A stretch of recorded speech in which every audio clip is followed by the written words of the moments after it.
Pewabi pottery is a mixture of two styles of pottery. Europeans and the indigenous Ottawa and Ojibwe people who are already in Detroit.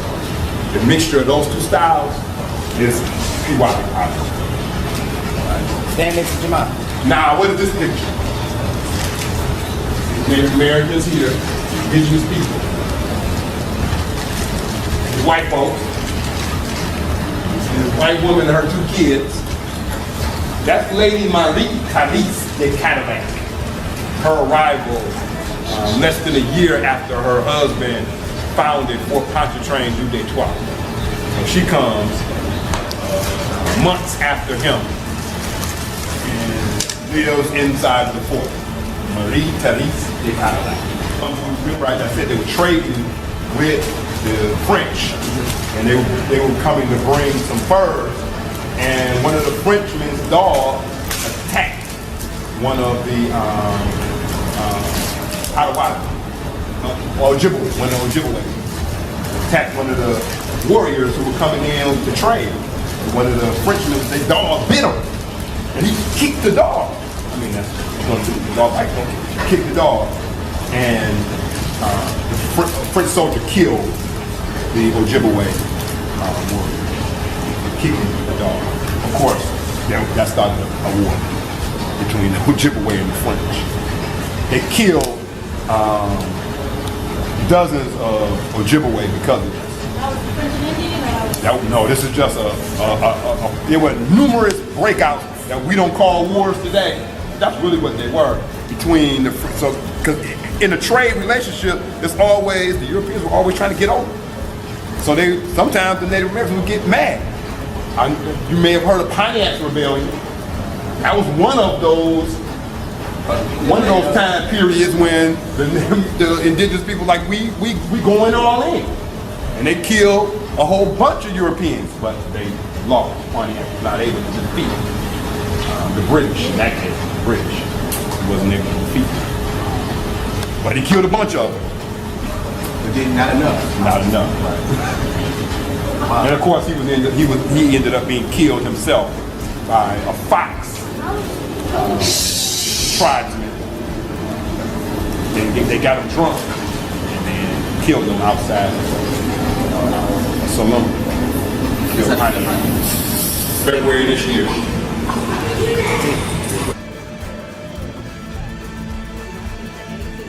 Story that's never told about the ghettos in America. So I want to tell you this story about ghettos in America. We hear the liberals talk all the time, right? About we have these segregated communities in the inner cities. We don't use the word ghetto anymore, but ghetto is a perfectly legitimate word, and I will not be censured and told what words we can and cannot use that are in fact legitimate words. Believe it or not, this was on NPR. Historian says don't sanitize how our government created ghettos. He means the modern inner city. 50 years after the repeal of Jim Crow, many African Americans still live in segregated ghettos in the country's metropolitan areas. Richard Rothstein, a research associate at the Economic Policy Institute, as far as I know this could be some left-wing Marxist group, doesn't really matter, has spent years studying the history of residential segregation in America. Or it may be a conservative group, again, I don't know. He says we have a myth today that the ghettos in metropolitan areas around the country are what the Supreme Court calls de facto. Just the accident of the fact that people have not enough income to move into middle-class neighborhoods, or because real estate agents steered black and white families to different neighborhoods, or because there was white flight, says Rothstein to NPR. It was not the unintended effort or effect of benign policies, he says.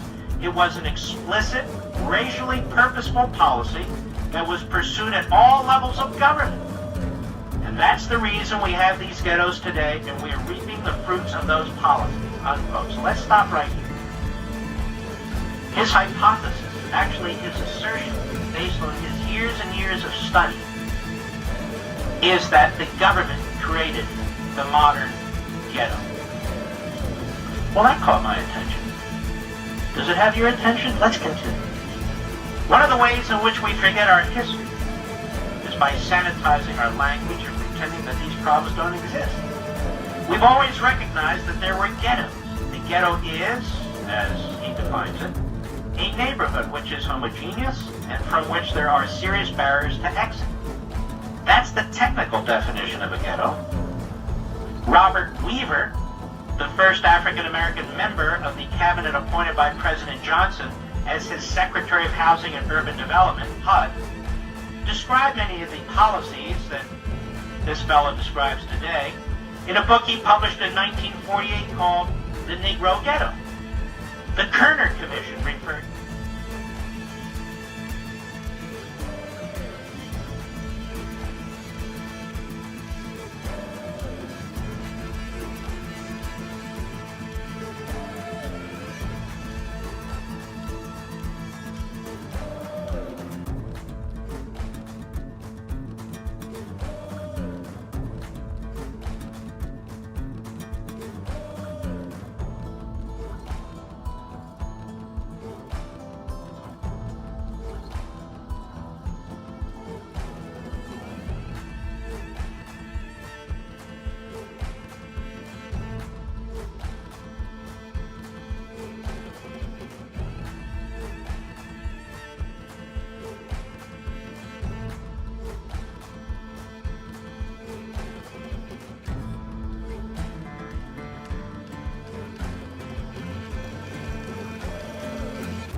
we're embarrassed to talk about it. And we need to confront our history, this is the professor, and stop sanitizing our language and talk openly about what we've done as a nation and what we need to do to undo it. He goes on. He goes on and he says, it's a policy. Well, actually, let me do this. He says, and we can't talk openly if we're going to use euphemisms instead of being explicit about what the reality is. On how the New Deal's Public Works Administration led to the creation of segregated ghettos. Let me repeat this. On how the New Deal's Public Works Administration, the PWA, led to the creation of segregated ghettos, he says its policy was that public housing could be used only to house people of the same race as the neighborhood in which it was located. But in fact, most of the public housing that was built in the early years was built in integrated neighborhoods, which they raised and then built segregated public housing in those neighborhoods. So public housing created racial segregation where none existed before. That was one of the chief policies. Wow. And I thought we were supposed to celebrate FDR, the progressives, and the New Deal. On the Federal Housing Administration's overtly racist policies in the 1930s, 40s, and 50s, he says the second policy, which was probably even more effective in segregating metropolitan areas, was the Federal Housing Administration. You've heard of the FHA, right? Which financed mass production builders of subdivisions starting in the 30s and then going on into the 40s and 50s, in which those mass production builders, places like Levittown, for example, in Nassau County, New York, and every metropolitan area in the country, the FHA gave builders like Levitt concessionary loans through banks, guaranteed loans at lower interest rates for banks, and the developers can use to build these subdivisions on the condition that no homes in those subdivisions be sold to African Americans. Your ears should be ringing. This is New Deal, progressive, federal policy.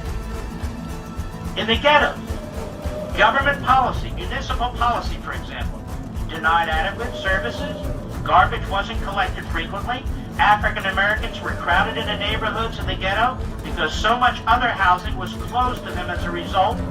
Housing prices in ghettos were much higher than similar housing in white areas.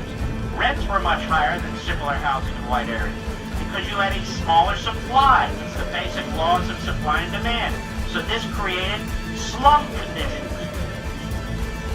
So when African Americans managed to break out of those slums and buy a home in a neighboring area, whites could be persuaded that slum conditions were going to be brought into their neighborhood.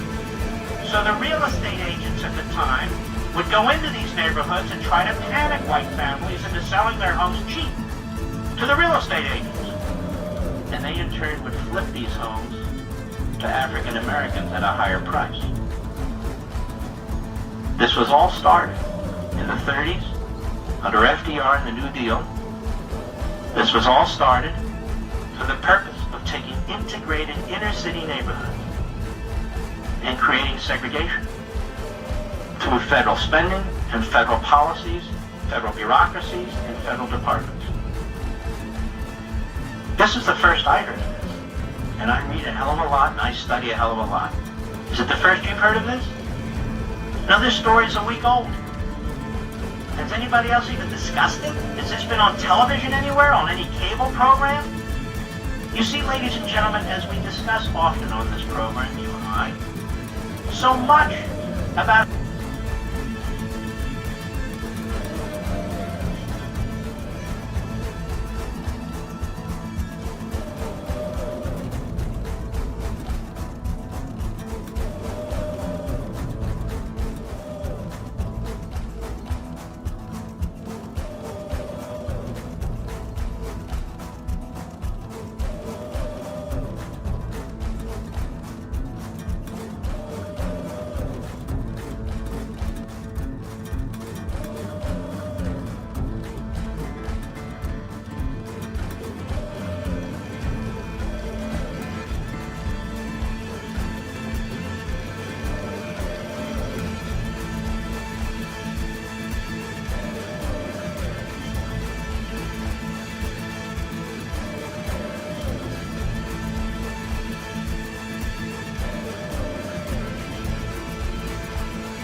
came over and they were doing fur trades with the Canadians, with the French Canadians and stuff. But then you had the British coming off from like the south end,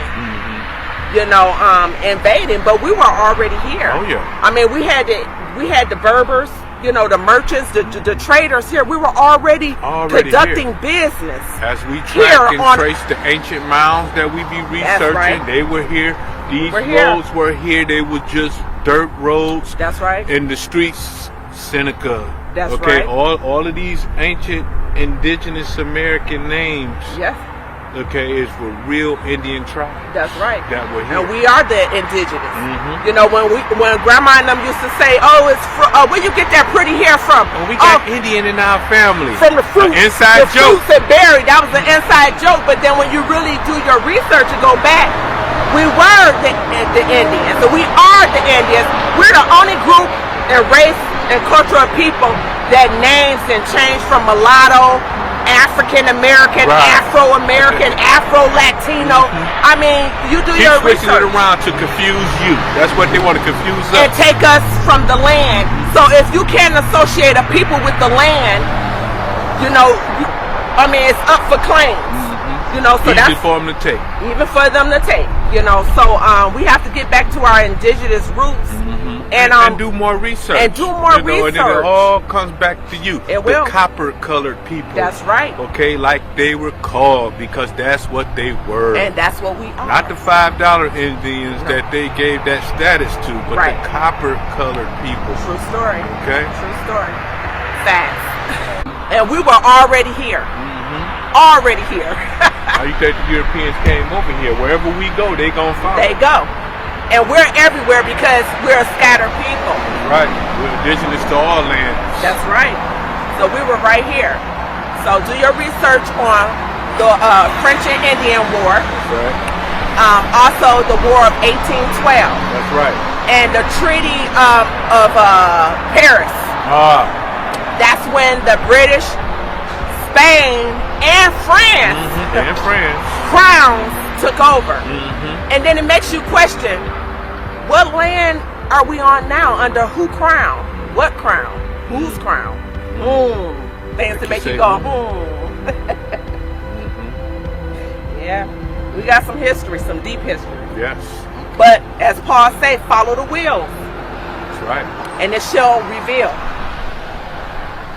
Excuse me, did I just hear you correctly? How can he be playing with that? Excuse me. Don't speak to us that way.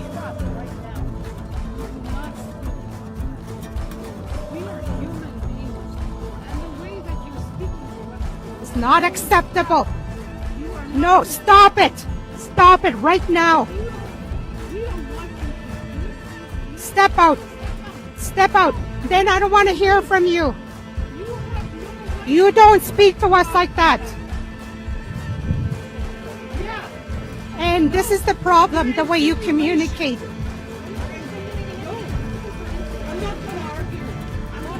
No, stop. Stop. You need to stop. You need to stop. Stop. Kipishi. Mona kandoy na mitin chamane na miyak. Asha weshkat kitos chamane na minan kikis chakas ko hono e mane na miyak. Tapos coach e kain nuyak. E kwan e ispanik.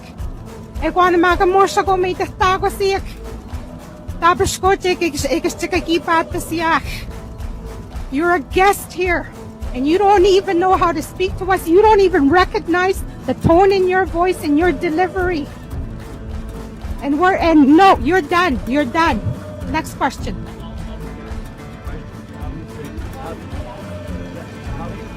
You better be respectful.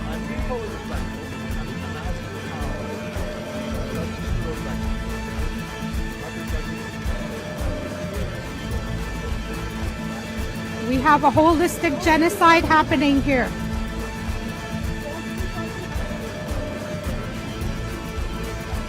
And I can speak for myself. You know what, white people? You've had your voice here for 524 years. 524 years you've been visible, white lady. You've been visible for 524 years. Look how fast your white man comes and steps up for you. Where is everybody else to come and step up for us? I have a right to my voice. I'm still fighting for my voice and my visibility. And I'm telling you right now, there has been 524 years of holistic genocide on Turtle Island. We're the ones that are dying. It's not you that is dying. And as far as how Justin Trudeau is doing, one of the things that we need to keep in mind is we're asking the United Nations to help us that charges of genocide, a war against humanity, war crimes, and a crime of aggression be laid, because your Liberal Party was also responsible. Every party, every governance that has been in power, there's been a war conflict of Indian Residential School, 60 Scoop, Indian Day School, and Millennium Scoop. None of your governments have clean hands. All of your governments have blood on their hands. None of you are different. You haven't changed because you haven't started your healing journeys.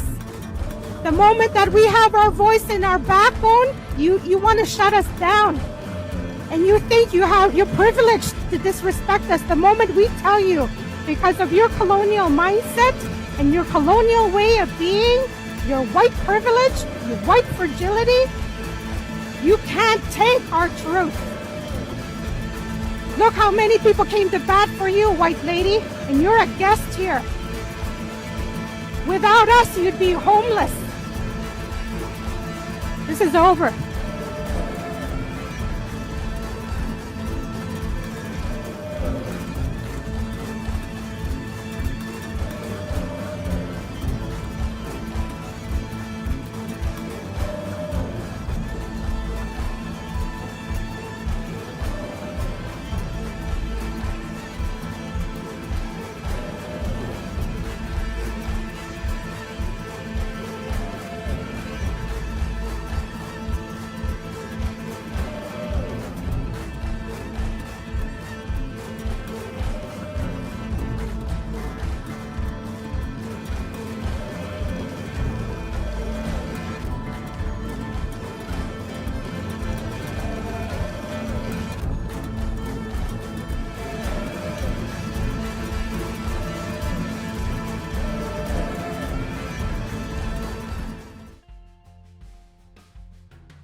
And love cakes of raisins, so I bought her unto me for 15 pieces of silver, a half homer of barley, and said, you shall not play the harlot, you shall sit solitary. Like that, and you know it's like that. We gon' keep her cold and we gon' take our land back. We gon' keep her cold and we gon' take our land back. We gon' keep her cold and we gon' take our land back. Like that, and you know it's like that. We gon' keep her cold and we gon' take our land back. We gon' keep her cold and we gon' take our land back. We gon' keep her cold and we gon' take our land back like that.